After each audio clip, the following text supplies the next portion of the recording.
There are so many different ways that you can help build your relationship with Christ. I think that it's possible that you want to serve so much that serving and doing that stuff becomes your idol, not for the purpose to glorify God. And I'm doing this because God asked me to. And the more I do it now, the more I realize, like, this is something that God gave me. Go use this to help glorify my kingdom. It's one of those feelings you can never explain. I want to be doing this because I want to glorify God, not because I want to be up front in the church. Our society is so busy. We love to make ourselves as busy as possible. Yeah. It tends to make us think that we can stay away from doing the bad things. We have to find a way that works for us, that we can build our relationship and also keep us away from the temptation, because it's easy to fall into.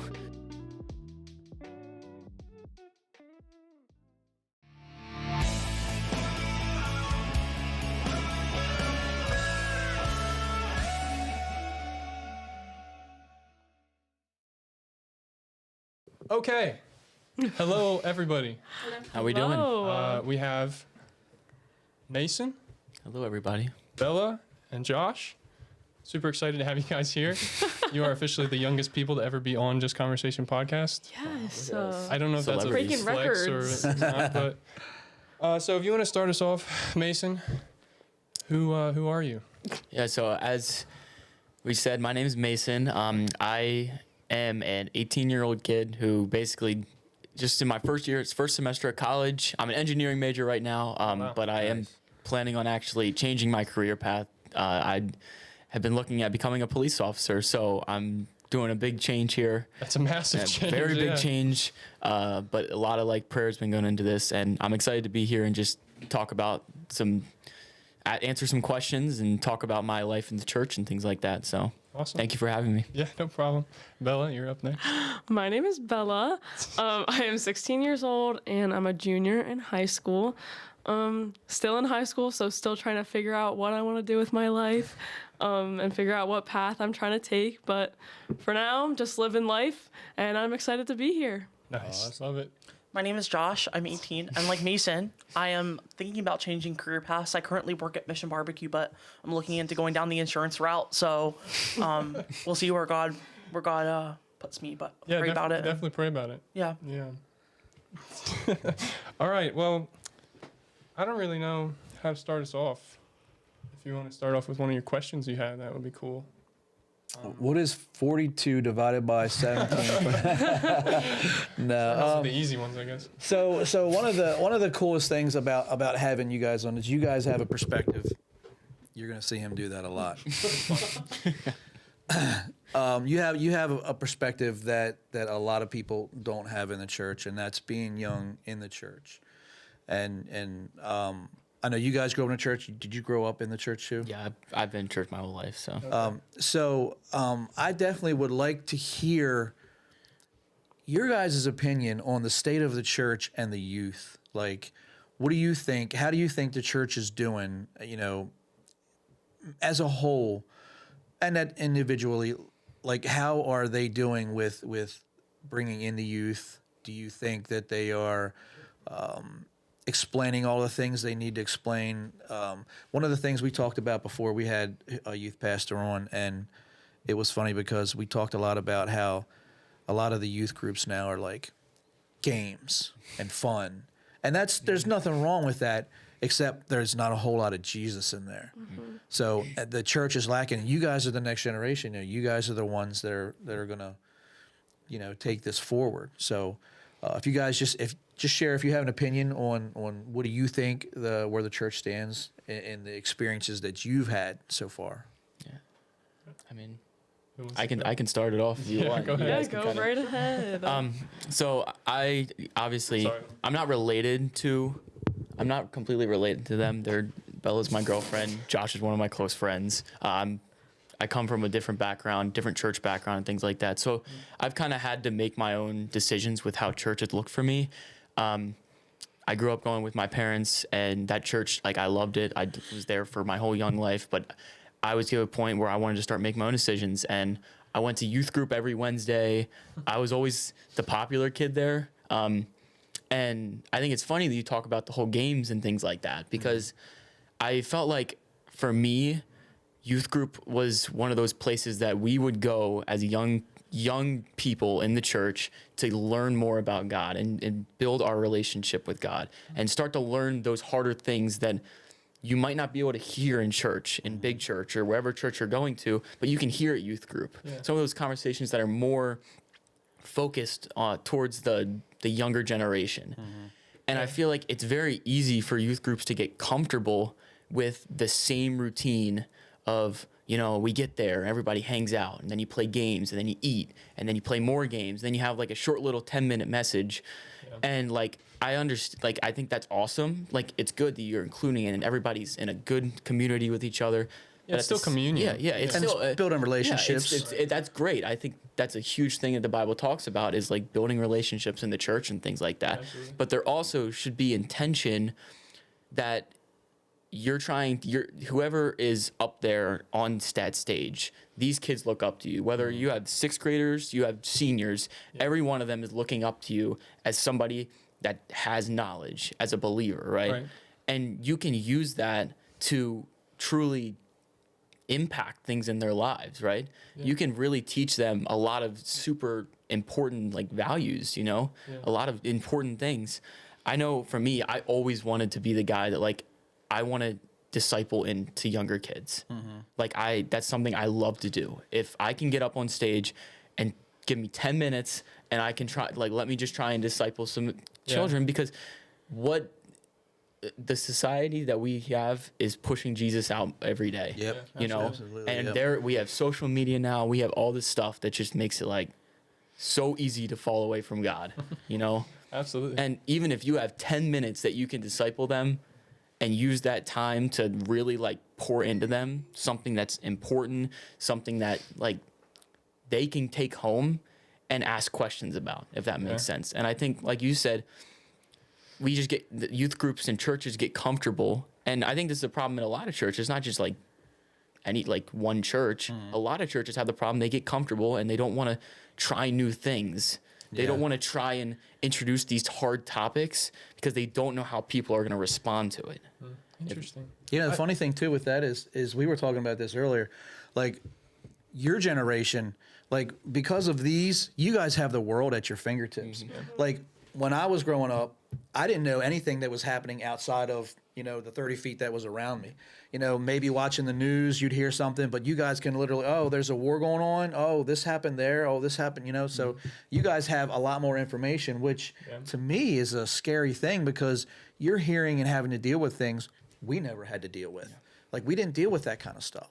So you guys are now facing, okay, well, war. Well, you're at that age where, it's going to affect you, whether it's, physically or emotionally so we have to, first of all, as adults, but also leaders in the church, bring that aspect into that too, because what you're experiencing now is worldliness on a different level than anybody has never experienced before, like in our generations, and kids have a hard time handling that. It's a lot of information. It's a lot of weight. It's a lot of information, which means, like you said, pouring in, at the very least some like 10 minutes of Jesus knowledge, super impactful for kids.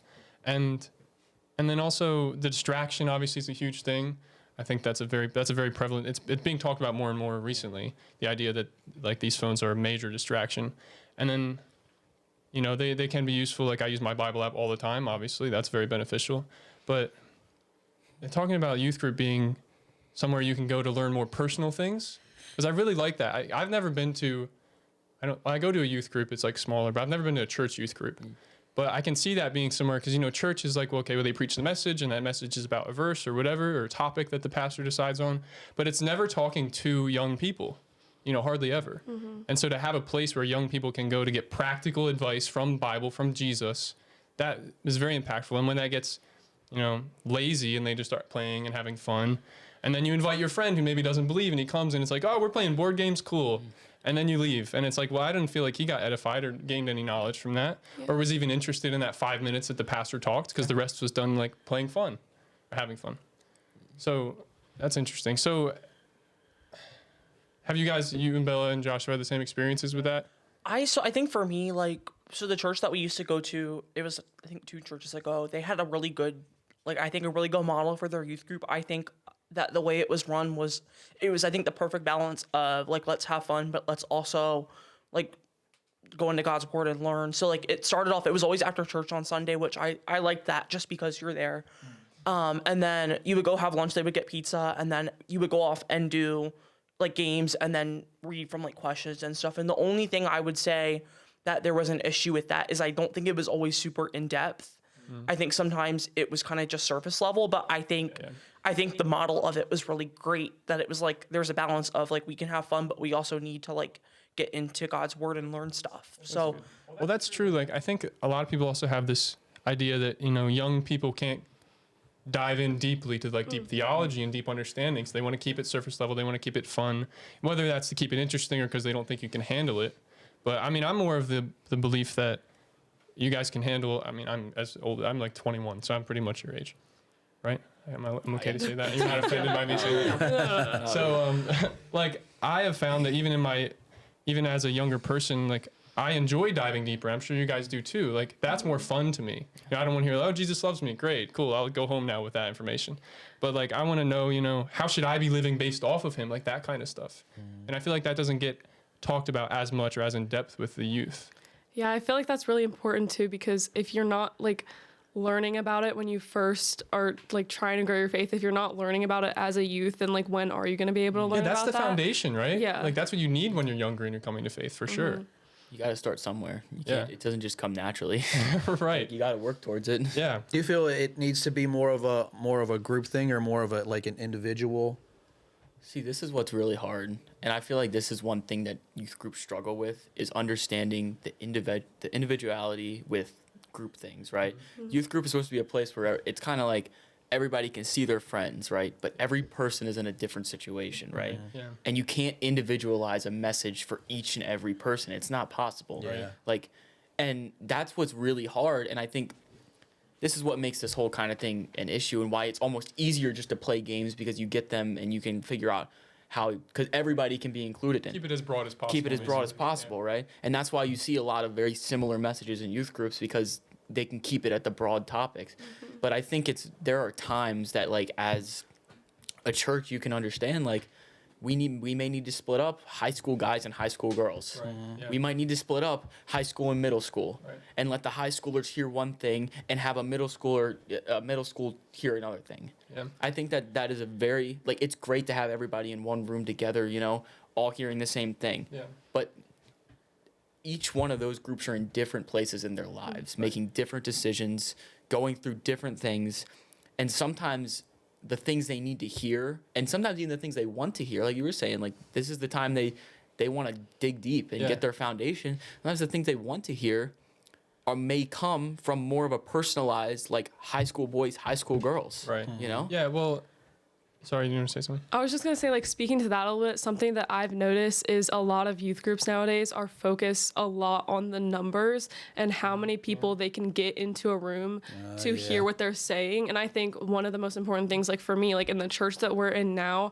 I love how they do, like, the youth group, because it's more of a personal, like, community. So you have to build that first. I think you need to build, like, a safe environment where you're able to just, like, discuss, rather than what I think a lot of youth groups are now is just, like, someone getting up on a stage and talking to people, because their goal is not to have a personal relationship with the youth and help them figure out the things that they want to know, but it's more to just see how many people they can get in a room and talk at, hoping that they'll take something away from that. Like, kind of paint at the wall. And So it's like hoping that, like, they'll take something away from that, but, like, to really ensure that youth are hearing what they want to be hearing, what they need to be hearing, is to build more of, like, a personal, like, community. And it may be smaller, like Mason said, like, you might have to split it up like that to make it like that, but that's how the youth are really going to be hearing what they need to hear, I think. And so I think that's one big thing that I notice with a lot of youth groups nowadays. I don't think, and this is what bothers me, like, I don't think that your guys' age group gets as much credit. You guys are seeking the word. You want to be fed. You want that growth to happen. Whereas I think the church for so many years especially, you know, when I was younger, it was all about kind of like what you said, Bella. It was kind of like packing the room and this is the place and the time for you guys, and this is what it's about, you know, and the grown-ups will do their thing. But again, you guys are the next generation. You're carrying, you know, the kingdom further than we are. And the fact that I think it's weird because I think this generation is because of the exposure, you're more intelligent quicker. You are more active in most of the things that you do. So the church needs to embrace that instead of same old, same old. That's true, actually. I never thought about this, but we, as a community building, especially with younger people, you have this opportunity with technology to like be connected when you're not connected. And I that's weird that that never crossed my mind to think like, well, that's valuable in church too. You know, like obviously you do it with your friends. Like, yeah, I don't have to go hang out with my friends, but I can talk to them. But if you had that in church, you had like a community group chat or something like that with a group of people you felt very comfortable with, like you said, I think that's also beneficial. And even in regular church, we can call it, is like having a community where everybody feels like, yeah, I know these 10 people, and like it actually feels like a community. That is what church is intended to be. Is like your community comes together, everybody knows everybody, everybody's there for each other. Like that should be youth group, yes, but also like big church. That should happen where everybody is a community and we're all like here for each other. Do you feel from your experiences so far like that you've been heard and you've been listened to through coming up through youth group? Have you tried to be heard? So actually at the church we're at now, they had a meeting one day after church, like kind of when they were trying to jumpstart their youth group. Like when me and Bella and Mason had just started coming, the pastor was like, oh, I'm so excited because now I have youth for my youth group. So he wanted to have a meeting where he wanted to get our input and see like what we thought, you know, what it should look like. And I really appreciate that because, you know, instead of just saying, well, this is how it has to be because of whatever the trends are and stuff. Now, I'm not against a youth group being trendy or fun or whatever, but like, I like that, you know, you're hearing from youth because not all youth want that like surface level, like, Right, yeah. you know what I mean? Like, I'm not saying it should feel like a Bible class or, you know, a theology class. It shouldn't be that in depth, but I think, you know, just going a little bit deeper than what is kind of more typically taught in a youth group. You know like what I mean? base level things. Yes. And like Mason was saying, like the individuality of the whole thing too. Like you need to see, like some people may stand out as leaders, you know, so pour into them leadership stuff. Yeah. Other people may be, you know, more focused on, you know, evangelism, you know, and sharing God's word. So again, I think that falls back into the old adage of like, you know, just keep doing things the way we've always done. And, you know, you guys will be heard when you need to be heard. And that's not the case nowadays. Nowadays, you guys are the ones who are doing the outreach. You know, I can't reach anybody who's your age. You know, they're not going to listen to me. They don't want to hear, you know, the old guy talking, you know, they want to listen to you. So you need to be trained up in that way and to be able to walk that forward. I think that in terms of individuality and getting people together in like smaller groups, I know that the youth group at my church, I've never been to it, but my friends have gone, and they have individual tables. So there's like 5 or 10 people at a table, and then they have their discussions at individual table. I think that's probably pretty valuable to do that and break everybody up, because then you get to actually know people instead of just kind of being there and like trying to intermingle with a huge crowd. But then having I think having a dedicated team, I guess, maybe of the church, where you actually go out and like disciple young kids instead of just having like, well, yeah, we just slap them all in youth group and then we teach a lesson and then send them home. But like actually having other leaders in the church interact with the smaller groups or cliques of young kids that are in the church to try and get to know them better. I think maybe that would be beneficial. Well, and they like too, like even the younger kids, like they look up to these guys. Right. Yeah. So they're I want to attain where they're at and what they have. That would be a cool thing to do. Even having you guys in the church be like, hey, do you guys want to lead these middle schoolers in a lesson? Have you done anything like that before? We don't really have any like middle schoolers in our church that we can do that. I think they're trying to get, because a lot of the people that go to our church are teachers at the school me and Mason graduated from. Okay. I think they're trying to get more middle schoolers to come in. I've heard people talking about that. You know, they're trying to get, some of the middle school teachers are trying to get them to come to church and stuff. We just did a VBS over the summer, and some of like the 8th graders from the school came and helped with that. That's so cool, I think yeah. they're trying to incorporate that Also, a like, little bit. these younger kids aren't even being integrated into the church then. Yeah, into I feel the- like that's one like issue that Interesting. a lot of churches struggle with is like pulling in a younger crowd. Right. You know, because we're like the older kids, so we look all cool and like, yeah, we go to youth group and stuff like that. Yeah. But we go to youth group, and a lot of times we have all of our friends there. Right, And we know the teachers really well because we've been there for years of our lives now. Right. We've spent a lot of time in that place, and a lot of the older crowd doesn't feel comfortable talking to the younger crowd because they're just they're just different. Oh, for sure, yeah. They think differently than we do. They act differently than Yeah. we do. It's just different. Well, it's hard to time. connect. I mean, Yeah. even him and I have found that it's hard to connect on certain things just because of our age difference. Like, we just have a different outlook on things. And it's nothing like they don't want. It's not like they don't want to hear from you. Yeah, a lot of right. times they love to talk to you. Yeah. I know when I was going to the first group I ever went to, I was always the guy that like, come talk to me. Like, if you want to talk to me, come up and talk to me. Yeah. And kids would just come up and talk to me about random stuff. They would tell me about their random play that they're doing. They would tell me about the sport game that they just won or whatever, whatever video game they won. Yeah. And they just want to be heard. Right. And you might not understand what they're saying, but the fact that you're an older kid, somebody of that they look up to, Yeah. listening to them, that's how you got to start building your relationships. Yeah, well, that you know? builds confidence in them. It Yeah. gives them validation of like, oh, I actually do matter. Yeah. Sort of thing. And then that eventually you start to build that connection, and kids start to feel comfortable talking to you about the harder questions, Right. about not just the video game they play, but they can ask you a question about your faith. Yeah. Like, what if, like, I know I went on we went on 2 different mission trips, one with school and one with I went one personally with my church, and I got back from the first mission trip I ever went on, and some of the younger kids that I had started to build a relationship asked me like, what was it like? Yeah. And like, it was That's- an opening for that's me. It was an awesome. Yeah, opening. yeah, yeah. Like, I felt like they're comfortable talking to me, Right. and they're willing to talk to me and hear from me. They wanna hear. They want to hear Yeah. what it's like, because maybe that's something that they do in the future, and maybe it's not. Maybe that's not what God pulls them down. But at least they have some information and have someone they can talk to. Right. Well, because in order to know Jesus better, know God at all, we need to seek for him. Yeah. And a huge way that's how I came to faith is I was asking another person, what's your experience with this whole God thing? Like, what's this about? And so we need to have those relationships so that people who maybe don't know Jesus can feel comfortable seeking him and actually have an outlet to seek him. Yeah. And then especially younger kids, like you said, that relationship being there was an outlet for them to seek God. Yeah. Whereas otherwise they would have had no idea where to go. But they're like, hey, I know, Yeah. Mason, he did this cool thing with God. Like, what's that about? And I think that's super powerful.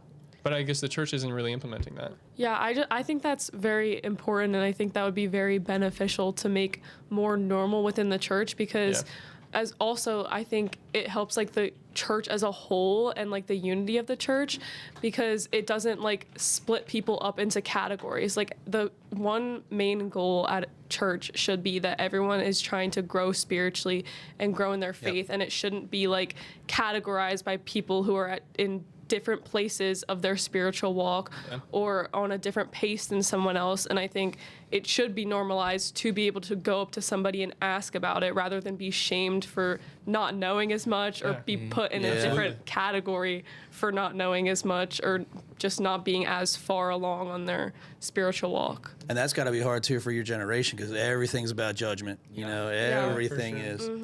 Well, and I would argue that like the best way to find yourself and find your faith is asking good questions. Oh, for sure. Like, that's such a big thing that you have to do. Yeah. And like, because there's humbleness in that. Yeah. There's like, I don't know, so help me. Yeah. And that's when God really does work, It's like when you decide, I don't know, I need your help. Yeah. That's when you're like, okay, I can actually change you yeah, now. absolutely. Yeah. That's crazy. Is there other things that you guys see that is either a need or things that you would like to have be a part of that in the youth of the church? I mean, we covered a lot of good stuff, but Yeah, I don't know. I think at least for our church, I think the way that they run it, I think is great. I don't go to the youth group anymore. I was going there for like a few months, and I think I really liked it. I felt like it was very welcoming. I felt like it was kind of a place that and is still, you know, a place that you can go after, like, you know, being at school, people are tired. You can go, but you're still learning something. You're still, you know, Pastor Dane, that's our pastor. He goes in depth with all the questions. So Yeah, we're trying to get him on, by the way. Pastor Dean. Please come on here, Pastor Dane. We've sent him a couple emails, so hopefully he listens to this. So there's like youth group. That's one way for you guys, for young people to kind of grow in their faith. How have you guys, you know, been seeking Jesus personally, like individually on your own time? You know, are you guys in your Bibles every day? Are there That's some a weeks loaded where you're question not in the right Bibles there. like, yeah, but I'm glad he asked you guys and not me. I already know the answer to that, but because that's another thing that we need to also teach people, right? Is like, yes, come to church. This is good community. That's very important. But I think the primary, and maybe this is a hot take, but I think the primary purpose of a church is like, yes, edify us spiritually, but be a community, be there for people. Yeah. And then our time with Jesus is our time with Jesus. It's your personal when I walk. sit I agree. and talk It's to that him personal and listen. relationship that you Absolutely. have to have. Yeah. The church does nothing for you without that personal relationship with Jesus. Right. And at least I haven't felt the church stress that personal relationship as much as I wish they would. Yeah. But how have you guys gone about seeking that out on your own? Especially you, because you said that you kind of had to figure out what you wanted Yeah. from that on your own. Yeah. Well, I mean, I feel like I've tried a lot of different things. Like I would say that I've had like a firm relationship with Christ since I got into high school. Like I had always heard the stories when I was younger. Like I would say I knew of him, but I didn't actually have my trust in him. Yeah. So I didn't really start digging in until I got into high school. And honestly, like I tried so many different things to try and figure out like what this was going to look like for me. Yeah. Because the one thing that I feel like is so different about it is like there are so many different ways that you can help build your relationship with Christ, sure. you know, Yeah. in whatever personal way that takes, whether it is you go on a mission trip for a week. Yeah. I did that. It was a super awesome trip. I had a great time, learned a lot, but I came home from it and I was like, I don't know if this is what the right thing that Yeah. I need to do, right? Yeah. Maybe it's serving people. Okay, maybe I go out and do service for a while. Again, maybe it is sitting in my Bible. And I know it is very hard, especially like being a freshman in college now, you know, like Yeah. classes. Time is limited. Like you Yeah. have limited time, but being intentional with setting aside time, like in our society, we have this like we are always busy. We talk about that all the time. We talked about it at youth group not too long ago, like busyness. We had a and whole we had a whole discussion discussion about about busyness because our society is so busy. We love to make ourselves as busy as possible, Yeah. you know, because if we're busy, I feel like it tends to make us think that we can stay away from doing the bad things. You know what I'm saying? That's interesting. So this is like, yeah, for sure. I know this is one thing I like had to start doing because I had a lot of struggles with, you know, sexual sins when I was a younger kid. Yeah. It's very easy to fall into. Same. And the biggest thing that like I ended up noticing is because I wasn't busy. I wasn't keeping myself doing something. 'cause So when it's you're just- sitting around, when that's you're when sitting around doing that's when nothing, temptation calls, temptation hits you. Yeah. So in those moments, instead of getting tempted by that, Yeah. maybe you go in and pick up your Bible and read a chapter. Absolutely, Right? yeah. And that's one thing that I've had to start doing in my own life because realistically in this world, we're always going to be tempted with sin, whether it's sexual sin, whether it's, you know, lying, whatever kind of Yeah, sin it is. hatred, anger. Anything. Like Yeah. we have to find a way that works for us, that we can build our relationship and also keep us away from the temptation Yeah. because it's easy to fall into. Well, you also got to find a balance too, because you can't be too busy even doing Jesus stuff. Yeah. You know. That's true. So yeah. if you're like, oh, well, I'm serving here, I'm serving there, I'm doing this, I'm doing that, well then, where's the time? Where's the actual time He's for like, that where's the time for me? Yeah. Yeah, You know? right. Because I think that it's possible that you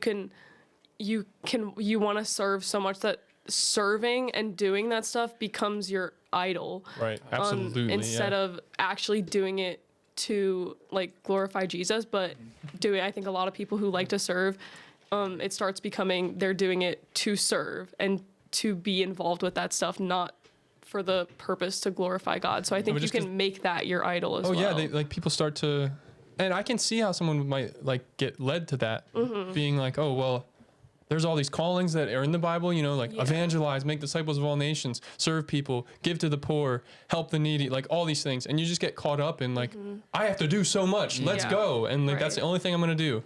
And like, maybe that's beneficial to those people, but like the biggest thing that we need to be doing is having our relationship with Jesus. And when you're so busy doing those things, you start to idolize the work of your hands. And that's not what it's about. It's not about the work that you're doing. It's funny, when we had your parents on too, like we asked them a question about you guys and they kind of answered it. So now we can get to hear like your actual answer to it. And it was about, I asked them, like when you guys served in the church, did you realize that it was what you were doing, or was it something that, hey, I'm here and I'm supposed to serve in the church? Or was it, I feel called, this is a calling that I feel led to do it, and whether or not this is my skill? Did you guys realize that up front? Like, was there the I can't even speak, the desire to serve Christ, and then that fulfilled in the action, or did that happen after you were in the action?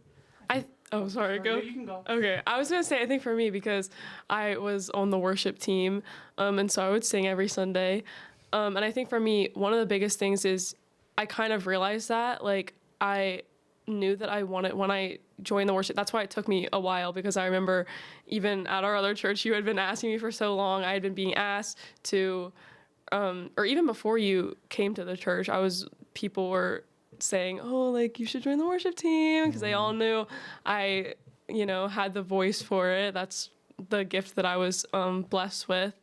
But I think for me, it even took me so long to take that step, because I wanted to make sure that I was doing it for the right reasons.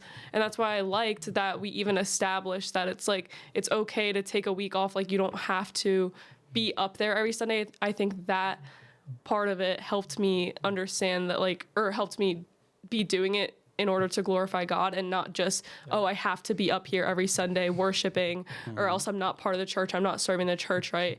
It was more like, I want to be doing this because I want to glorify God, not because I want to be up front in the church, like, leading people. It's because I want to glorify God with what I do. I think people get caught up in thinking that, like, reading their Bible is something they have to do. And so that feels like a job just as much as any other kind of service. That's something I struggle with, is like, and that's actually why sometimes I feel like I'm terrible. I'll admit I'm terrible at reading my Bible. Like, it's such a struggle for me. Like, I lack the motivation, I think, because for so long I like battled like with this, like, it's like a legalistic thing for me. Like, I think I almost got into this thinking of like, oh, it's fine. Like, I don't have to do it because I don't want it to become legalistic. Yeah. And I just like dealt with that for so long. And even like now, like, I just struggle. Like, I need to read my Bible more. I know I do, but it's just like something I'm terrible at it. You know what I mean? You got to figure out the difference between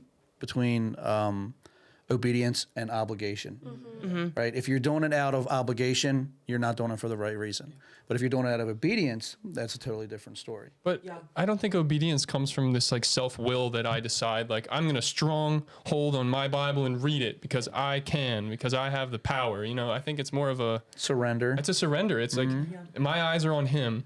And just recently, I think and what's going to help me? Right. Like, I think recently he's been showing me, because if I go into my Bible, I feel like, first of all, my head has to be clear. I have to have no other distractions, or else I'm like doing a disservice to God. I'm not like glorifying him properly, or I have to understand. So if I'm missing something, I can't go past it. Otherwise, like, I've screwed up or I've missed something.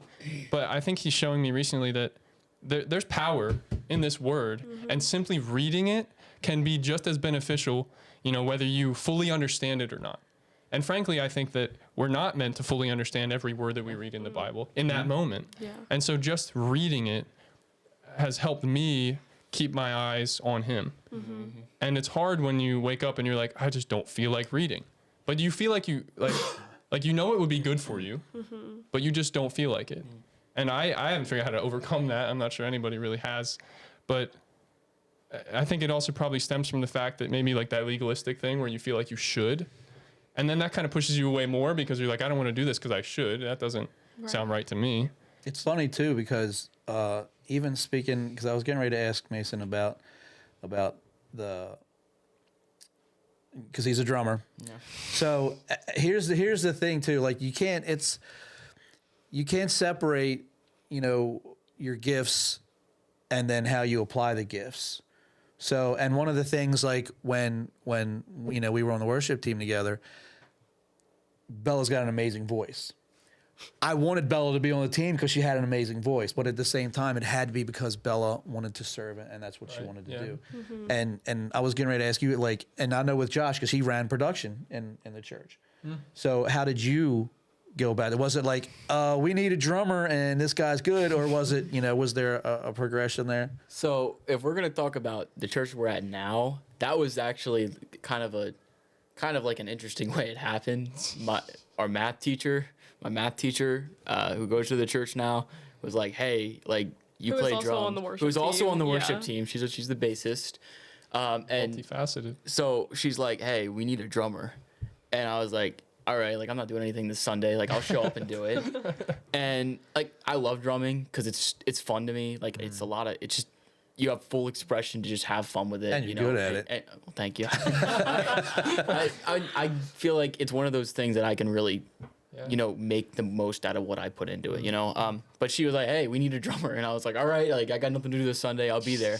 I showed up, I played like no practice. We just jumped up there on stage. And like, I just remember being up there and like, I had played drums for school. I had played drums on my own. Like I've done a lot of things in the drumming world, and I never felt more like, wow, like this is awesome what I'm doing right now. That gave you a lot of fulfillment. It's like I feel like, oh my gosh, like I'm not just playing drums. Like, you know, obviously I'm having a ton of fun. I have a ton of fun when I play the drums. I'm very like a lot of emotion, a lot of fun. Like it's just how I play. But at the same time, I'm like, I'm doing this and I feel like edified. Like you were saying, I feel like I'm fulfilled. And I'm doing this because God asked me to. And the more I do it now, the more I realize, like, this is something that God gave me, not just as like oh, you're good at it, so go do it, but as like, go use this to help glorify my kingdom. Yeah. You know what I'm saying? That's the best feeling that I think I've ever felt, is to be like, I believe that God has called me to this, and then acting that thing out just brings you so much joy, right? It's like, I have never felt better when I'm doing something I know God wants me to do. Yeah. And I'm glorifying him, and that is the coolest thing ever. Because it's a different feeling, and like it's one of those feelings you can never explain. Yeah. You can't explain it to people. They have to feel it themselves, because everybody has that different thing that's going to do that for them. Yeah. And if it's for drumming for me, if it's singing for Bella, if it's doing slides for Josh, right? Like that can be it. Yeah. And it's going to give you that same feeling. Yeah. And that's what can help build that, like the relationships we were talking about, you know, because you're all feeling the same thing. You're all working together for a collective goal to put something together. When you play one song and it goes just right, drums are on, vocals, you don't miss a note. The bassist doesn't mess up. Not trying to shout out you, Miss Dayton. Sorry. But anyways, you know, like we have, like it feels good because you're all connected through God's, like, just God's power. You feel like what He's doing is just something special in that moment. Well, and you're more than a musician at that point. This is the one thing that I used to push with us. It was always God first. It's God first, then the music, you know, comes later. But we have to be good enough in our craft not to be a distraction to the church. But the thing for us is, and hopefully Bella can attest to this, like is when we're up there, we're serving God. It's about God. Worship while you're there. You have to be able to play your instrument, and at the same time realizing what you're doing, but who you're doing it for. That you're not just up there, I'm just playing a song, and this song means this. It's about, I'm serving the Lord in this moment. Well, I also think that's why, we talked about this last time, but kind of.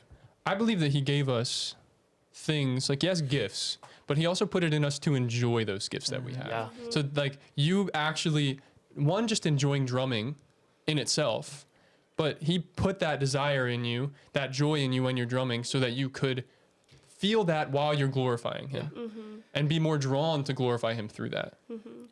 I was just going to say, this is kind of interesting thing with like worship, right? Because you can see when a group of people have that connection with each other and they're all doing it. So like, I know Bella can help attest with me for this. We went to Momentum last summer, right?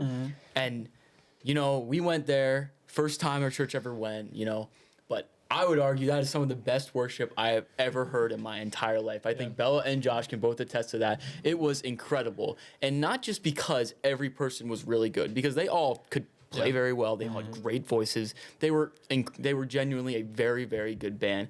But you could see when they played together that what they were doing, they were all working together as a team to put something together and glorify God with it.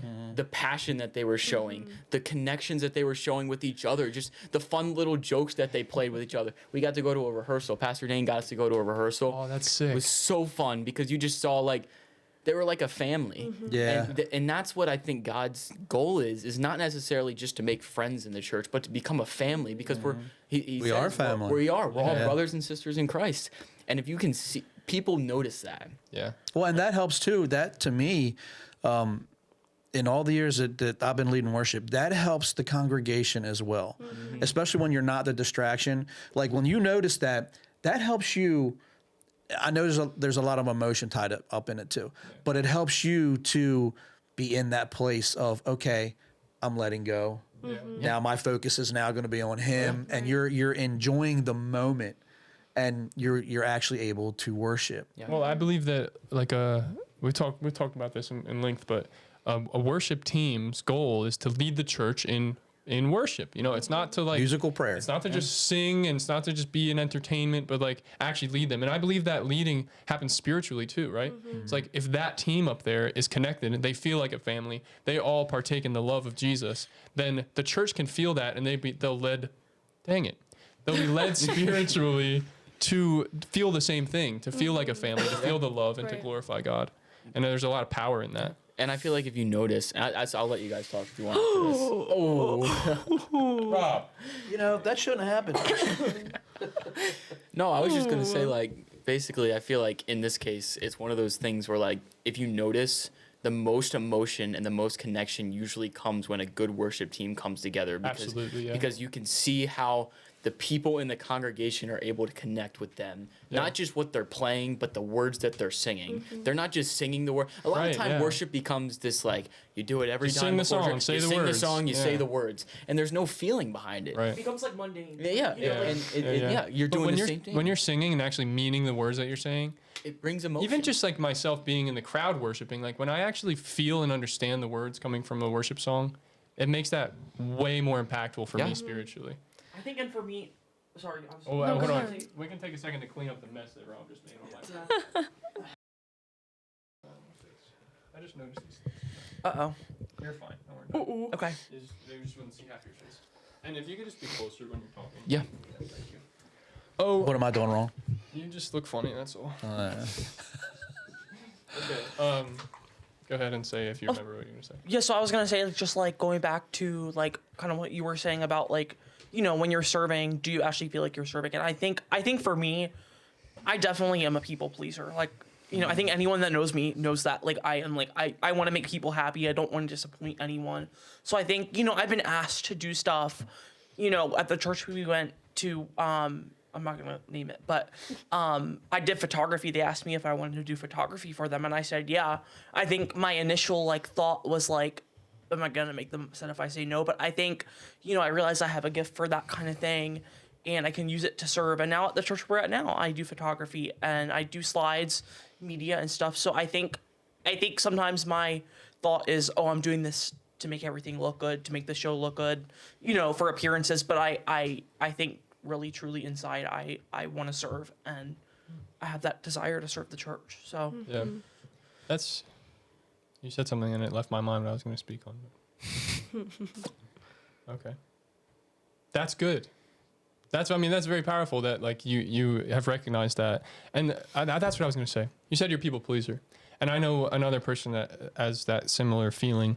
And does that like bleed into your relationship with God? Do you feel that like you don't want to let him down? I think, yeah, sometimes I'm like that. Like if I sin, for example, you know, I think I sometimes am like, does God not love me anymore? Like, Yeah. am I going to go to hell because I sin? Like, Right. like, and you know, I have to realize like, no, just because I sin doesn't mean God doesn't love me, because Yeah. I'm not going to be perfect no matter what, even if I'm saved. So I think sometimes that does affect it, but I think I just had to pray about it and ask God, like, Yeah. you know. I think that's the most important realization you can have is like, no matter what I do, he loves me. And I think all of us struggle with that. It's like, well, if I did something that you told me not to do, like, how's our relationship? Are you still okay with me? Like, and like, am I going to hell sounds such a like duh, you're not going to hell. Like that seems very obvious, like salvation is fairly easy to grasp. And, you've been walking in faith for long enough to know that, he knows you and he loves you and he's there for you and you still want him. But that understanding of like, well, have I screwed up so much that you want to turn away from me? And then realizing that he never wanted to turn away from you in the first place, that's very powerful. But it's hard to walk in that every day because we deal with a lot of shame and guilt from little things even that we do, I think. Do you guys feel like I'm talking about school and jobs? Well, not school because you guys go to Christian school, or you went to a Christian school, but like outside in your jobs. Now you're in a secular world. Do you find it hard to be yourself in that, or do you find yourself, especially you? He's like, yes. You being a people pleaser. Like, do you find it that you'll, and I don't know any other way to say this because it's going to sound bad, but to sacrifice kind of who you are and what you are into pleasing somebody else, or somebody's telling that joke that you normally wouldn't stand there and listen to, or the language. Do you guys find that hard to navigate when you step outside of, because to me, like the church and your home is like the bubble, and then once you go outside that bubble, now it's you and now it's on you. Do you feel? I think Just a look especially at his face. Absolutely. I think, and even like, at work and stuff, there are a lot of people actually at my job that are Christian, so I didn't realize, like, I'm still kind of finding out. And, but there are people that aren't. And someone actually made a joke to me, like, oh yeah, I was at my grandma's funeral, we had to sing hymns, and it was the most horrible experience of my life. It was that stupid Christian stuff. And like said it to me. I don't know if she said it on purpose, knowing that I'm a Christian or not, but I just thought about that, like I wanted to say something, but I was too scared to say something, and I didn't. Almost like, oh, that's not cool. Like, some people, believe that kind of, something like that. You know what I mean? And I think I didn't because I was scared, like, am I going to get judged? And I feel that way a lot, like in the real world. It's like, being in a Christian school, you're sheltered and I've even talked to some other friends of mine that I graduated with that have said the same thing. Like it's so different out in the world, you know what I mean? As opposed to. Yeah, there's that judgment. I know I felt the same thing. It's like, because how hard would it really be to be like, yeah, well, actually, Jesus is cool, like, he's pretty cool. But there is that weight of judgment that like, well, I guess you don't know how they're going to react, what they're going to say. And in reality, if you think about it just like logically, because obviously our emotions are kind of separate from that, you think like, well, what's the worst thing they could say is like, I don't like him. But then the worst thing that happens, actually the best thing that happens, is they conflict with you, and then you have an opportunity to actually share the word with them. But that's still a scary thing. Like, that's a huge weight to have, to be like, now I got to talk about Jesus. And What handle about it you guys? properly. Like, I think for me, like when I started working, because I work at Rita's, and when I That's the started, best place to work at. I know, I love it, it's so fun. But the one thing is a lot of the times, I do feel like left out because because it's like kind of really like small. There's not a lot of employees that work there, so there's not a lot of like people to choose from, and none of my other coworkers had any experience with the church. They didn't claim to be Christian or anything. And but one thing that like I told myself, I was like, if I'm gonna go out and get a job, I have to like know that I'm gonna be strong enough in my faith that I'm not gonna be afraid to stand up for it. And so that was one thing that I really worked on. So I think I had a good experience with that. I think God really helped me through that to not like just like try to blend in with the crowd. So I think that allowed me, like I've had conversations with some of my coworkers about my faith. Wow. And it was them asking questions about it too. Like it was just a random conversation we were having one day. We were talking about like tattoos that we want to get. And I like mentioned this one thing, it has kind of a spiritual aspect to it. And they started asking, oh, so like you're really religious? And I was like, well, I wouldn't consider myself religious, but I'm a follower of Christ. Yeah. I claim to be a Christian, like I follow God. And that like they started asking questions about that. So I got to talk about it a little more. And obviously I can't just talk about it for the whole time. Like it's not like I got to really go in depth with anything because I'm trying to serve customers at the same time. But I just their cotton candy snowballs. So other things are happening. Like knowing that like it's also not up to me to change a person. It's up to me to plant seeds. Yep. And God will handle the rest. So even that like little seed that I crazy. planted, Nice. like they will even bring it up like later, like after that, like that wasn't the only time I've ever talked with that person about it. They asked questions like going on throughout the season. And so I think that seed that I planted was really important, and I got to keep answering questions about it. Yep, absolutely. Because now just- they have that, I know who to go to. I'm baffled that she said that. Like, we've had conversations with grown adults who have been like, I've just recently learned, planting seeds is all I can do. Like, this is crazy to see you guys having And like cultivated again- at a young age Again, this like relationship. the overlooked. I think it's overlooked Exactly. what the church has done, and I think the importance of that. Now, I want to hear about your experience too, but then again too, I want you to talk about, because if you're changing careers to what you said you're going to change your career to, you're going to have Big Yeah. opportunities. big, well, not just an opportunity, but a big uphill challenge. Yeah. So this is kind of like something that I've always been pretty big on, is like learning how to live in the real world. I'm big into apologetics and stuff like that. yeah. Awesome. Love like, learning how to defend your faith and things like that. I know one thing that like I learned a lot from, I read the book Tactics. I don't know if you ever read Yep. that. I think Got you it. have that. Love yeah. that book. Yep. And I personally think that if you're any like high schooler getting ready to go out in the real world, that is a great book Oh, that you yeah. should read. Anybody that is 18 years old and you like reading, even if you don't like reading, it's not that long of a book. Pick it up, because genuinely you learn so much from it. That's where I learned the whole like plant your seeds thing, because he talks about that in there. Oh, absolutely. And I think here, like, so for me, I started out wanting to be an engineer, kind of just so you can get an idea where I've been to go to get to this point, or I'm thinking about being a police officer. Went to college. College just isn't for me. Like I like to learn, but it's just not for me. I'm not enjoying it. And both of my parents are actually police officers. My dad works in aviation for Baltimore County, and my mom works at Precinct 8 in Parkville. Wow. So like I have police surrounded by me. A lot of my extended family's police. Yeah. And I was talking to my dad about it, and he's like, yeah, you should try it. And I went on a ride along just earlier this week, and it was like, I had a great time. It was really fun. Like, you see some crazy stuff, but I've always wanted to be the kind of guy that can help people, right? And like you said, when you're in this job, like, your goal is you're going out and you're running into the action while other people are running out, which that gives you an opening automatically that you're different, right? You're doing something that's hard. Yeah.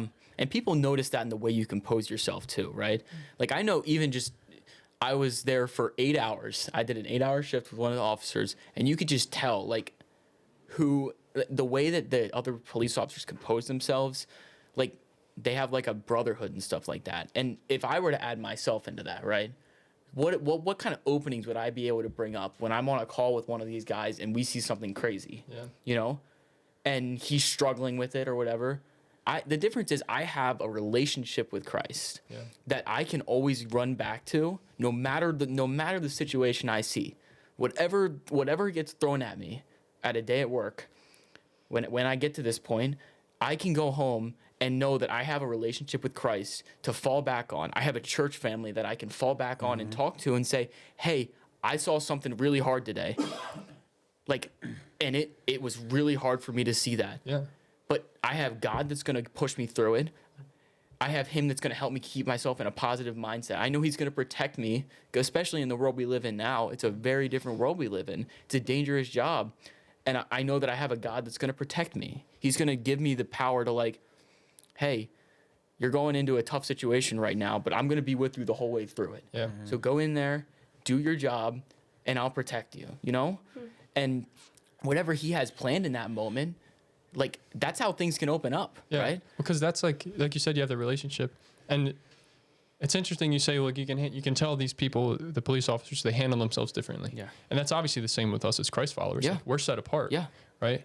And it's interesting because you kind of get to be like in the group of people that is set apart and be set apart yourself. Yeah, and that's one thing that like group. I think is really interesting, because both my parents are obviously they're Christian and stuff like that, and they've told me how it is being a follower of Christ in the police force, and you don't see it very often because it's not a very common thing. Yeah. There are people obviously, but if you look at it overall, most of the people aren't followers of Christ, right?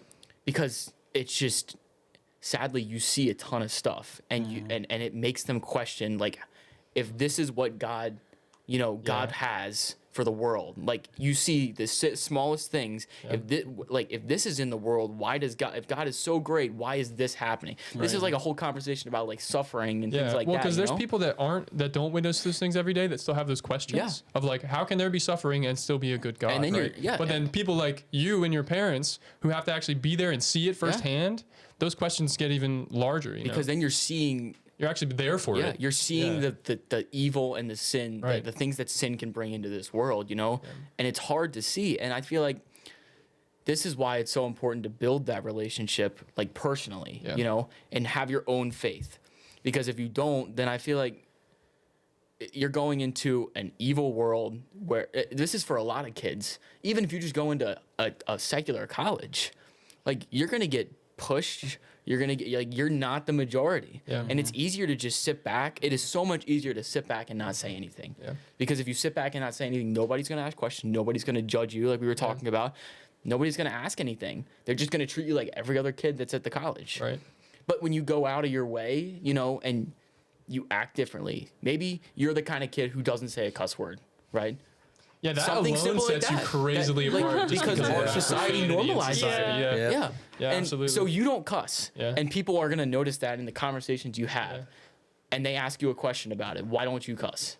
Like, And then you're like, well, what do you have? here you go. Like, think about what you can talk about then. Even if you talk Yeah. for 10 minutes to them about why you don't cuss, and because you're a Christian, That's a seed. they can ask it. Yeah. It makes them go home that night Yeah. and ask a question to themselves. I'm like, that's what I love to ask questions. So, you'll hear that a ton. That's like one of my favorite things is ask questions about things, because the more questions you ask, the more you're gonna learn. Absolutely. That's And like that's what's in tactics is all about. It's make questions It's and the make other questions, people yeah. think about it. Make other people go home and want to think about it, Yeah. because that's what's gonna make them come back to maybe you or maybe another person, but look into it. If you make them go home and like you tell them exactly what's gonna happen, lay out everything to them, how are they gonna?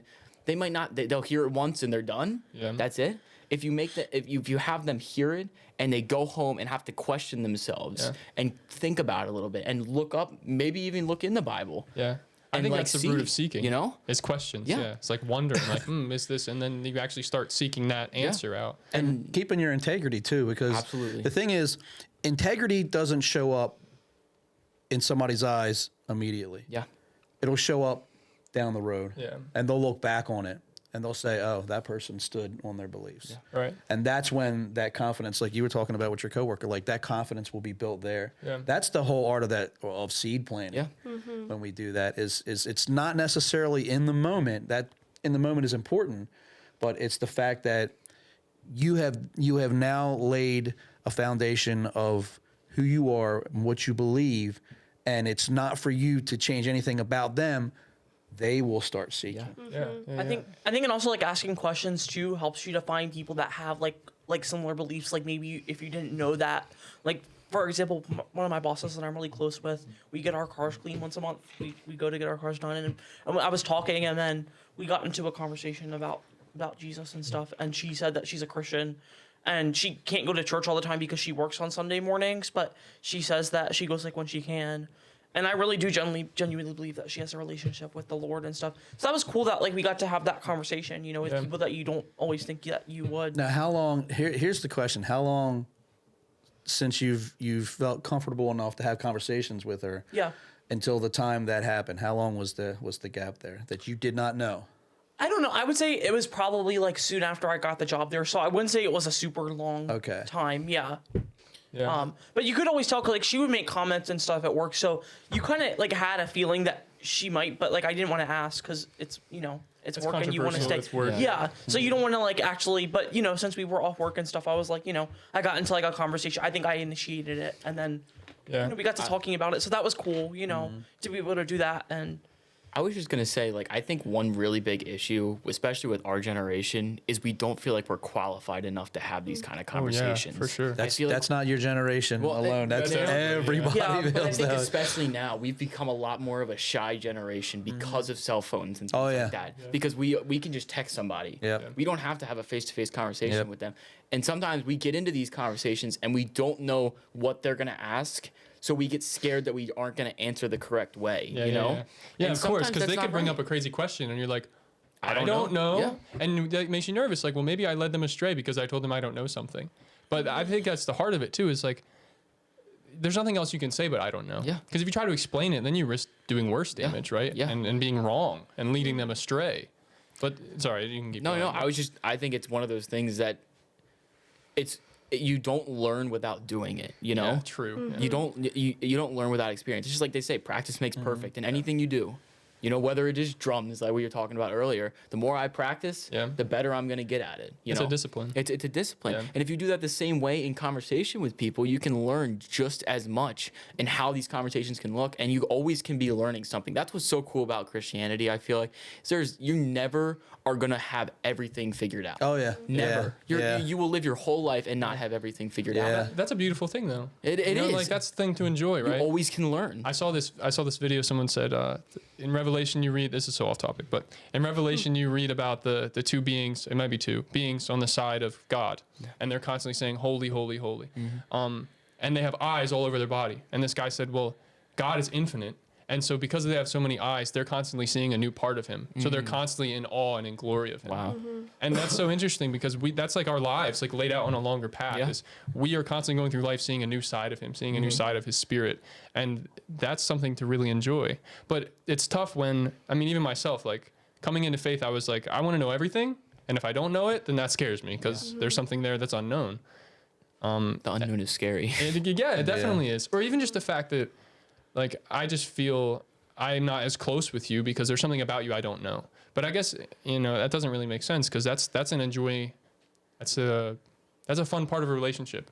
Like even my wife, getting to know her as we grow older has been fun, you know, because there's always something new to learn about somebody that you're in a relationship with. And that's a beautiful thing to have with God. But it turns people away for some reason, I think. It's like, well, you know, if you can't explain this, then I can't believe in your God. Sorry. And I don't know how, I guess, and that's not for us to figure out, I guess, why that turns them away. And I think that's also why our job is not to answer all their questions, but to simply plant the seed and say, look, Jesus loves you, point to Him basically and say, like, there's the guy. And the Spirit does the work after that because we can't answer all their questions. We can't give them what they think they need, you know? And I think it's also I think it's cool that even with people who might be wanting to learn about their faith, there's also nothing wrong with if they ask you a question and you don't know the answer to it. If they are willing, I feel like there's nothing wrong with being like, I don't know the answer to this, but like, let's learn together. Like if you are willing. Interesting. And so I've had some close friends in my life that obviously neither of us knew the answers to everything. So it was so much more helpful, like, to go with them and find things together and learn things together. And we both grew from that. That's really cool. Yeah. Did To you be guys? like, oh, sorry, go ahead. Did you guys like? Because it's weird because you guys grew up in the church and a Christian school. Did you have a lot of friends outside of that weren't Christians? I don't think so. I always struggle with actually making friends and stuff. I just had a hard time You? with that. Yeah, I mean, for a long time, I know that's weird because I'm like very extroverted, but just like middle school, like I dealt with a lot of like getting bullied and stuff, so issues with that. So I always had, I had like one friend who wasn't actually, a Christian, but I think, the people I was surrounded with were Christians. It was just the people I was close with, I don't think. And I actually always feel like I associated more with adults. I always have, like, when my parents would have people over, like, I would be downstairs. So I always feel like I was friends with adults a Your little parents bit actually more. said that. Really? Yeah. So, yeah, I guess, but, so I think, their friends were always, obviously, like, Mr. Jeff, you, and, other people from churches and stuff that they've gone to were always Christian. So I think, being around them, I did kind of have that, like, social... I don't know the Like word a I'm bubble? thinking of. Yes, yeah. So, but I think, in school, my friend that I was close with for so long wasn't. And, that was toxic. And I actually left that friendship. I was like, I can't do this anymore. Interesting. But, after praying about it. But, Yeah. Well, that's the interesting difference too. Is like when you're building a relationship with somebody, at what point are you okay being there, pouring into them, hopefully getting an opportunity to maybe speak about God, or are they pouring so much negative into your life that you decide like this is hurting my relationship with Jesus and I can't do this anymore? well, that's how I felt. And it was in this friend group that I was like, yeah, this is like really like they would like talk about how, anyone who's a Christian is weird and stuff, like right in front of my face. And I'm just like, they would be doing all these horrible things. And I'm like, I can't do this. Like, this is very negative. So I left, and I have some better friends now. So, That brings up another point that, like, you guys, I don't know when you started on your social media. Since you've been exposed to that, and it's on you guys now, this isn't something that's regulated by your parents. How have you been able to handle that and still, again, keep your values and your beliefs? Do you find yourself straying out into the things that, maybe you shouldn't, or is that hard? Is it easy? How does that going through social media? Because that's a new thing. We didn't have that. Our social media was, hey, everybody show up at this spot, and that's where we are. You guys can connect with people all over the world. So you're exposed to so many things. So like your Facebook and your Instagram and all that stuff. Like, is it hard to keep that under control because you're not policed anymore, per se? I mean, I know with your struggles, because I've had the same ones, that's a big thing. It is, because So- it's very easy to catch up to. The Yeah. world is always going to try and push that. Yeah. No matter how, like, no It's- you matter, just no can't get matter, away from you it. can never get away with I it. literally It's don't a- have Instagram or Snapchat or Facebook, like, at all. it's sadly, it's a struggle that a lot of men deal with, Yeah. and you're always going to deal with, because that's how we're made. We're sexual beings, sadly. Yeah. Like that, well, not sadly, but we're sexual beings. Yeah. Like that's how we are. That's how we are. All right. I have to have kids in the future. Well, But you get it, like, our brains are wired that way. Yeah. God made us that way yeah. for a reason. and people take advantage of And that. people take advantage Society of that. takes It's advantage of that. easy to Yeah. get. It is so easy to be scrolling for 10 minutes, Yeah. and one video pops up. And if you're on it for too long, Yeah. they're gonna start putting up the same videos. Yeah, absolutely. Yeah. I didn't you're realize that, but that's true. Like, So, like, that's the happened to me where it's like, algorithms. why is this all of a sudden? It's all the same if it thing. catches you- Yeah. You watch Yeah. one. You It's watch all one within the video algorithm. for all the way through, Yeah. and maybe it's because you get tempted. Maybe it is. Yeah, sure. But guess what's gonna happen after that? 10 more in the 10 next more are 5 gonna days, come yeah. in the next 5 minutes. Yeah. And because that's just what it like. That's part of that's what the society uses, Yeah. right? One, whoever it is making money off of it. Yeah. It's all money coming in. Two, it as bad as it sounds, it feels good. Yeah, It, true, yeah. sin. Oh, well, sin feels good. Sin feels Yeah, good. yeah. You're doing when To you're our flesh, sometimes. sin is like a fulfillment. I don't you think know? it's super great when I'm angry or hating somebody, but there are a lot no, of but like sins a lot of sins. Desires. Well, They it's the desire. desire. They, It's they the- make you feel yeah. a certain way. And I think it's also like the in the moment of the sins is what feels good, and then Right. afterwards Yeah. You're it's definitely like left with something, some kind Yeah. of shame or whatever it might be. so it's that in the moment feels Yeah. better to you because it's in the moment. You're not thinking about what's gonna happen afterwards. Yeah. And then that's when it all starts falling apart is the after and the guilt because of it. That's Yeah. how it happened with the Garden of Eden. Like, they felt pleasure in the moment, and then they realized, like, they felt shame right after that, Right. and then everything went, obviously, And shame downhill is after a that, good but- thing when we learn from it. yes. Yes. You know, because it sets Well, okay. it sets the path for This is conviction. interesting. It's that internal that was wrong. My spirit knows that was wrong. Right.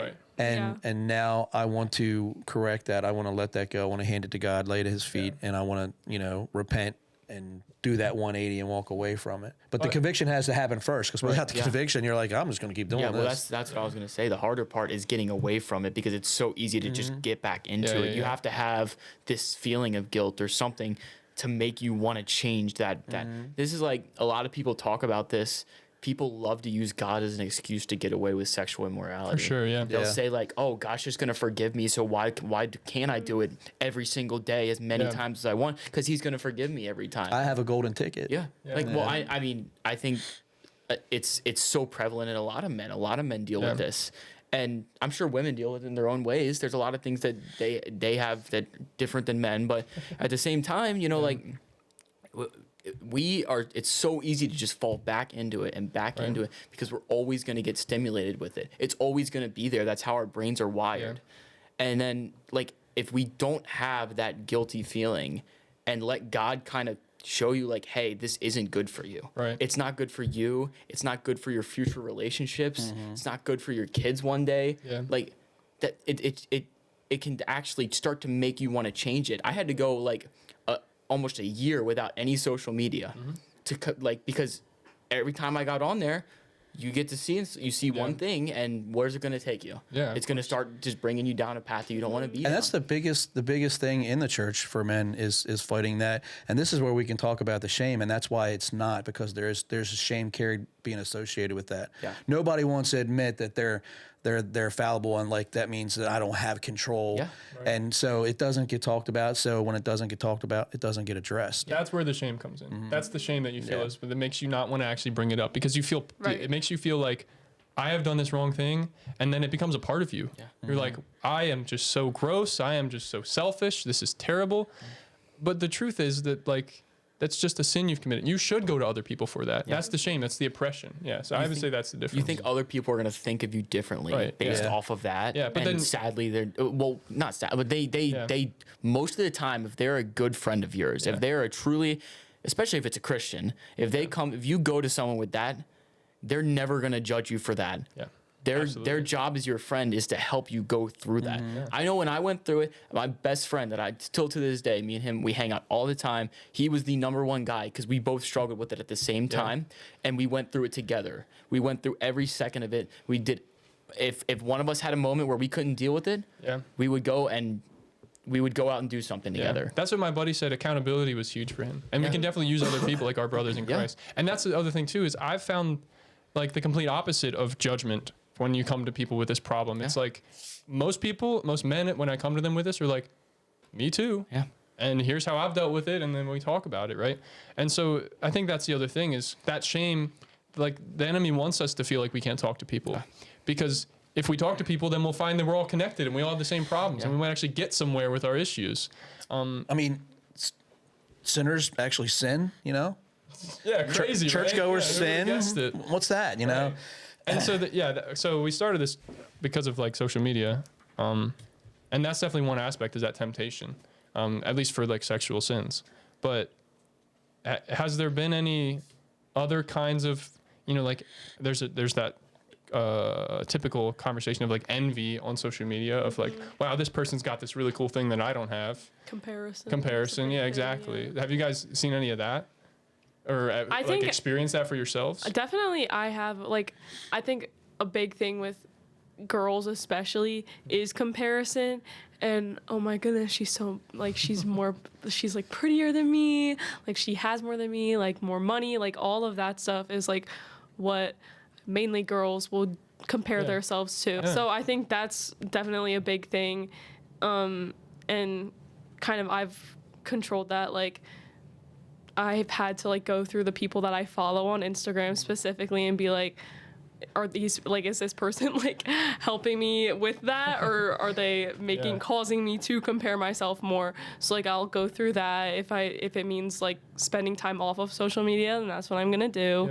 And I just think the biggest thing is just like, for me, when I like reinforce myself with information, that kind of helps me when I say it to myself. So like, I'm made in the image of God. So like, why am I going to be comparing myself to other people?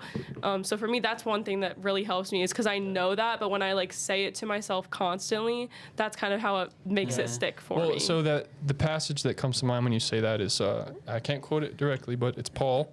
And he says, you will be, I think it's in Acts, you will be transformed through the renewal of your mind through true knowledge. And so that means to me is like, the more you hear the truth, the more your mind will be renewed in that. And you might need to hear the truth more than you think you do. But that's a big thing for any sin, I think, is like we're doing it most likely because of a lie that we believe. Right. And so if we can reinforce ourselves in the truth and see through the smoke, see through the fallacy of whatever lie that is, then it's a lot easier for us to turn back to Jesus and say, yeah, like, okay, this is not for me, you're for me, you're good for me. So I believe, there's a lot of power in reinforcing with truth. I think a lot of people have a hard time with that, though, because it's like, it might be something that we already know. So like, I know that, but I still struggle with it.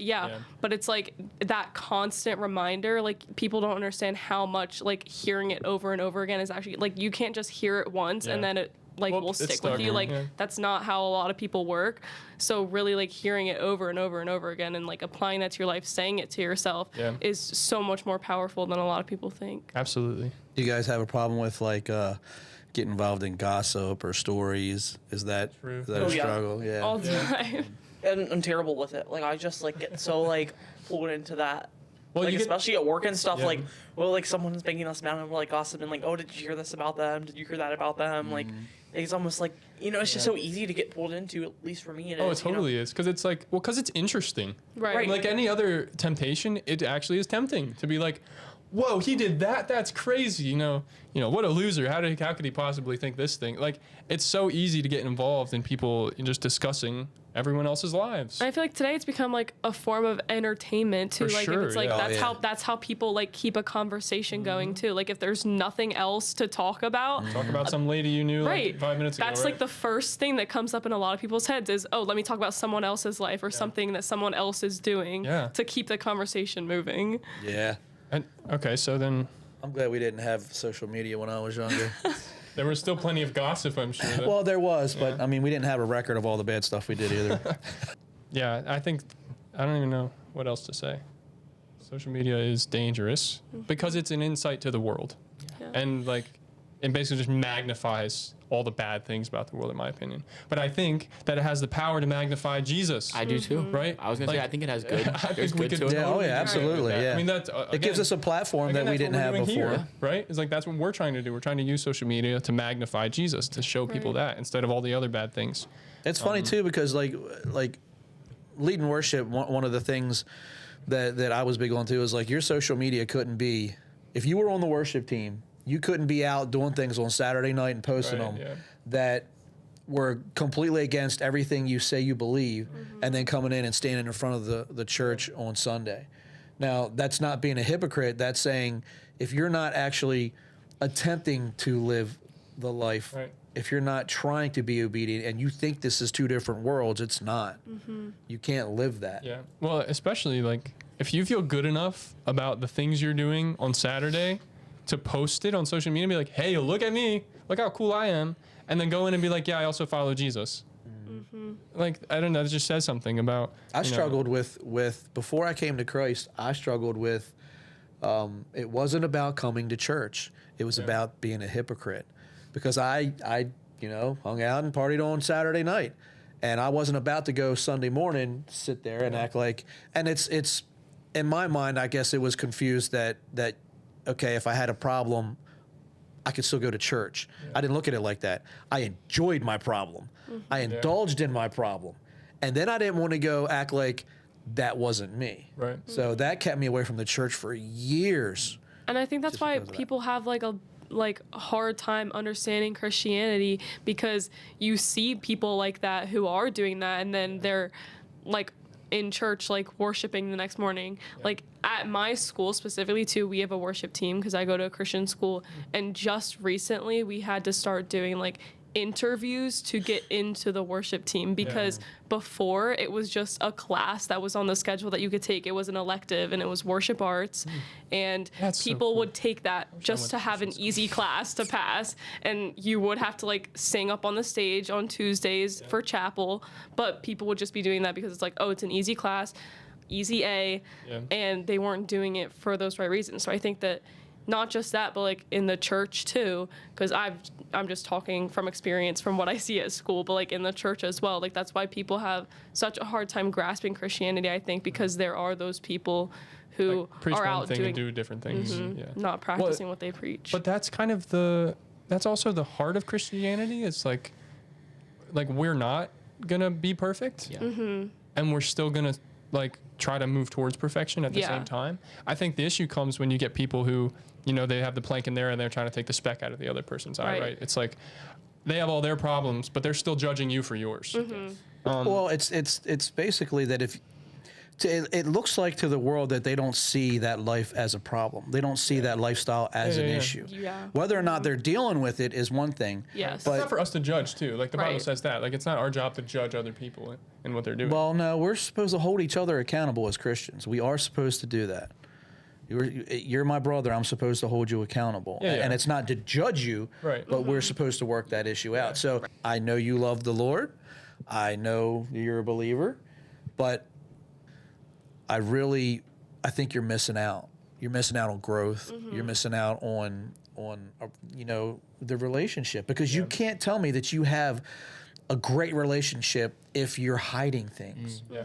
I think that's the heart of it, is like Because there's like, yeah, judging people for what they're doing and saying like, well, I guess that's maybe what it is. It's saying you're not doing your relationship with Jesus right. I don't think that's what we're supposed to say to them. Yep. Or rather, we're supposed to say like, are you okay? You know, like what you're going through, your sin struggle, you know, let's work on that. Instead of saying like, oh, he's sinning, he's doing this, he's doing that, and I can see it all over Facebook, all over Instagram. Like, I don't think they're doing their relationship with Jesus right. That's not the judgment for us to make. Well, we're supposed to love that person and say, like, I hope that they work through whatever they're going through. Right. I hope that Jesus is with them. I hope they know Jesus. Instead of saying, you know, you're lesser than me or you're doing it wrong. Like, I think that's... Well, and the bad thing, there's the other side of that too, is you have to remember that people are always watching, right? They're always watching, and they're always looking for, anybody on the outside is always looking for an excuse to say, ha ha, Christian, I caught you. So That's why we're called to be set apart. That's why we're called to do things differently. So our obedience, we have to make sure that we hold that and value our obedience, and that's in our character. Because look, the fruit of the Spirit, right? So what fruit of the Spirit is showing on that video you put out Saturday night out at the bar doing your thing? What fruit is that? You know, and it's not trying to make a judgment call, but it's the rest of the world is seeing that, and you're saying I'm a Christian. Well, they don't know Christ. So to them, what is that okay? Right. Oh, well, they can go to church, but I can still have this life, and it's not about that. Even if they're working through that, Well, you know, the world is still seeing that. When Paul came up and he called Peter, right? Yeah. And Peter pushed back from the table, and Paul called him out and said, you know, what are you doing? Why are you acting like this? It's kind of the same thing. Yeah. He's like, you're representing Christ, and that's what you should do. Again, it's not a condemnation, but we definitely have to be aware of that. And it's a fine line. It's hard, you know, because we all fail. But I think, again, if you have to make the decision every single day, am I going to be for me or am I going to be for God? And yeah, you may waver in that. And eventually, when you choose God enough times, it's going to be that It's easier. you're going to become closer. Your heart's going to grow. You're going to want to seek Him more, and those other times will happen less and less. They may not stop happening, because we're always going to have those issues. But then you'll realize, to me, one of the things that I never cared about what people thought about me before, and it's weird because character got very important to me when I became a Christian. And now I'm back to, I don't care what you think of me as long as you see Christ in me. Pastor Tally, you guys remember Pastor Tally? Well, he said something one time that resonated really hard with me in church. He was talking about funerals, and I struggle going to funerals, especially if you hear people say they're in a better place, and that's a whole nother story if they're not a believer, and I struggle with that. But he said, and I'm paraphrasing, and Pastor Tal, I'm sorry if I get it wrong, but if you're at a funeral and the person says, you know, oh, they're reading your eulogy, and it's, you know, he was a great Ravens fan, you know, he liked to hang out, and he had these great cookouts, and, you know, if you're a Christian, is that what you want to be remembered by? I want the first thing somebody to say about me is, he truly loved God and he loved people. Yeah. And then he was a fan of this or a fan of that. Right. But it was God first. That's what I want to be remembered by. Yeah, that's how the world should see us. And that's the character. Like, I want to be the reflection of him, and I fail all the time. But my purpose every single day when I wake up is to mirror him as much as I can by letting him in every morning and to lead me through my day. Yeah. Because how do we handle that when we're struggling? And then God puts us in front of someone who doesn't know him. Like, I don't know how to handle that. When I'm in a rough place, my relationship with him is in a rough place, and I'm not sure where I stand. And then he puts me in front of someone who doesn't know him. Like, I still want to I still love him. I still want to represent that properly, but it's a lot more difficult in those situations. I've always heard, and I forget where I heard this, that when you're struggling, to put that aside and seek somebody else out who's struggling. What do you mean? Like, if I'm struggling with something and I'm having a hard time dealing with something, to stop focusing on that and find somebody else in need and go help them. Yeah. Interesting. I guess that's like a way out of the struggle, is to just, Well, I think it takes the focus off Yeah. you know, because sometimes you spend a little bit too much time focusing on that. oh, for sure. And that's usually when God will speak to you, when you get your mind away from it and you stop dwelling on it. Yeah. But then you're serving, and then all of a sudden your purpose becomes, oh, well, it's not about what's going on with me. Right. Well, It's because keeping God on the maybe forefront. that's the other thing. I think that's another conversation too. It's like when you are struggling, it becomes about yourself. And the truth is that there's no work that you can do on your own to save you from that. Like, it's all Jesus. It's all the Spirit inside of you that has to do the work to purify you and to change you. And I think that focusing on somebody else, being selfless, is what helps us with that. Is like loving other people allows God to pour his love into us so that we can overflow. Yeah. And that's what truly changes us, I think. Yeah, I think like sometimes when we seek other people out who are struggling, it makes things more clear to us, because when we stop focusing on us so much and on what we're struggling with in our relationship with God, and we go find someone else who's struggling with other things, as we are trying to like help them with the struggle and serve them, it makes things more clear to us and kind of helps the struggles that we're having work themselves out. Yeah, absolutely. You guys, I sent you that question last night, and I wanted to see if you guys had anything to say about it. I asked you, do you have a favorite Bible verse or a favorite Bible story, and why that is, and is it relatable to something in your life?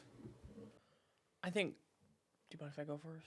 Okay, so I think mine is Jeremiah 29:11, which is, for I know the plans I have for you, declares the Lord, plans to prosper and not to harm you, plans to give you hope in the future.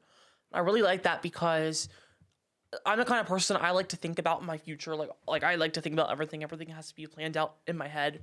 So when I think about that, it kind of reminds me that like God knows, God has a plan for me. I don't have to, I want to be prepared for my future, but like, I don't need to put so much concern and worry into it. God's got me. You know what I mean? That's kind of the way I think of that and interpret that.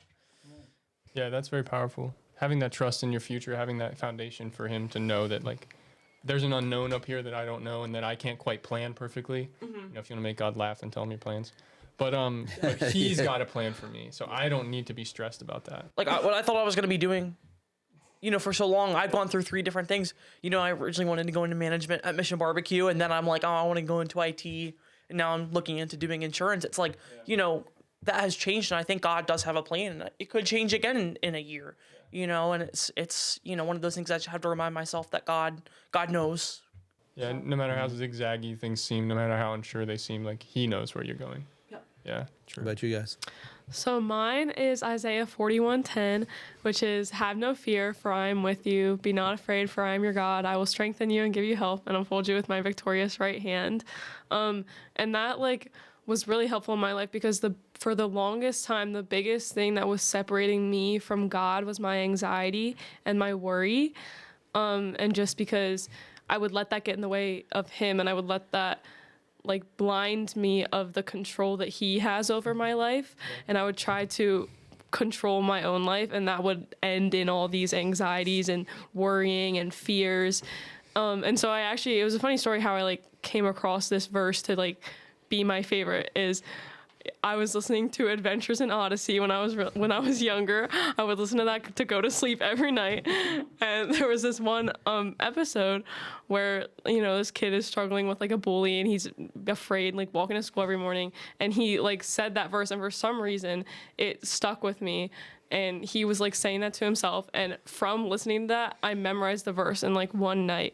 And so it helps me because anytime I was in any circumstances where I was worrying, I would say that verse to myself, and I would just feel so much more at peace, and just know that it's not like up to me to carry me through like this whole like battle that I'm facing is not mine to fight, is for God to control, and letting him lead me through that, and it's not up to me.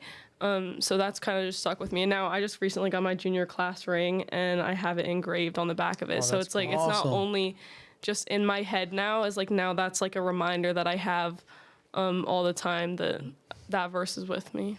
That's something I struggle with too, is like if I'm not if I'm not worried about it, then who's going to be worried about it? You know, like if I can't handle it, then who's going to handle it, right? But then, yeah, putting that trust in him is powerful. And then I see again you doing that like truth thing where the more you replenish your mind with those truths, like the more peace you feel, the more assured you feel in that foundation. Yeah. I saw, not to change the subject, but when she lifted up her hand and I saw a ring and I was like, is there anything you want to talk about? That was the right hand. Listen, I was told I gotta wait till she graduates, so Well, so I can't get in trouble. I can't get in trouble here. They sent the pictures in the family group chat, like they went and did the. Well, I do have a thing. promise ring, yeah. But so I on was my like, other I was hand. like, what is happening? What did I get? So I was like, and my mom's like, no, it's just a promise, right? No, but yeah, this is just my class So you're like ring, getting so I as got close that as you engraved can too. to engagement. Yeah, basically, you know. What about you, Mason? You got a what's favorite yours? verse or story? Oh or- man. So one, I'm pretty bad. I don't have it memorized. Yeah, me too. I am not. I felt so ashamed when they I'm just the like, same say way. it Like, out. I was like, all right. struggle I'm the with like same way, memorization yeah. and stuff. So like I have a lot of different favorite verses depending on the situation that I'm going through. But one verse that I always have loved is in Romans 8:6. For to set the mind on the flesh is death, but to set the mind on the spirit is life and peace. Which I love that verse I so mean, much. you can as I've talked about with the struggles that I've struggled with, it hits me very hard because it really resonates with me. Like God is so like he will give us peace if we're willing to put our trust in him, absolutely. you know? But Jesus says, we talked about it last time, Jesus says, come to me, you weary and burdened. Yeah. And for I will give you rest. I will And give that's- you rest. Yes, and Yeah. that's like I like a verse like that. It gives me like peace of mind to think like there was a struggle for a long Peace of time, mind? or like just it gives me it not Well, no, because to me that verse means like, that verse to me scares me. Well, It's like- like, well, what about the times that my mind is set on my well, flesh? yeah. It's kind of like I get it. It can go both ways. Yeah. Like that's what I'm saying. Could depend on the situation that I'm in. Right. You know, and I also really love James as a book. Like I love the entire book. Oh of yeah, James. the gut punch. That's what I call that it. book. Because it just like there. I have so many favorite verses in there too. Because that whole book is just so like it is filled with knowledge of like Yeah. what it looks like to be a Christian, and it just He pulls. like you said. He pulls no punches. It like everything in there is a gut punch Yeah. and is a reality check. Yes. And every time I read that book, I'm like, It makes you think. It really makes you think about your relationship with God. Yeah. You know, and it's kind of the same sense that like I knowing that I can have a relationship with God, and I'm not going to have it perfect. We're never going to have it perfect, like we talked about the entire time. We're never going to have it perfect, but we always have. James is a great book to like really. I feel like look at your own faith. oh yeah, And see what you're doing. Heart check, Like yep. it really check what your faith looks like and what it is supposed to look like. I would say it gives you a good outline of what a Christian looks like. You know what I mean? I don't know if you Oh, will yeah. agree No, with that 'cause- or not, but like Even just the idea that came to mind was the idea that you can't tame your tongue. yeah, But like in a perfect world, which we'll get there eventually, you will have perfect control of your tongue and it will only Yeah. say good things. yeah, And like the idea that we need to get as close to that as we possibly can. yes. Is super powerful. Well, I feel like both James and that verse is just like throughout my life I've seen it more and more because it's so easy to get caught up in our flesh. Right. Like we've been talking about this entire time with social media, with friends, with anything in this world, it's always going to try and bring us to the flesh feelings. But God's always going to be there, you know? And if we set our mind on him, he's going to give us peace. Yeah, You know? absolutely. But it's hard. It's not easy. It's never going to be easy, but we can do it. It's possible to do it. yeah. Cuz I mean, we have the power. We have the power to do it. And we Yeah. just have to be willing to set our mind to that and let that flesh feeling, the good flesh feeling that we know of, Yeah. go away. Yeah. And you know, maybe pick up your Bible for 10 minutes. Yeah. Read the book of James. I don't know, like pick Or something like say that. that verse that Say that keeps verse. you- Yeah. Yeah. peace. Say the like- verse. Whatever it is. Like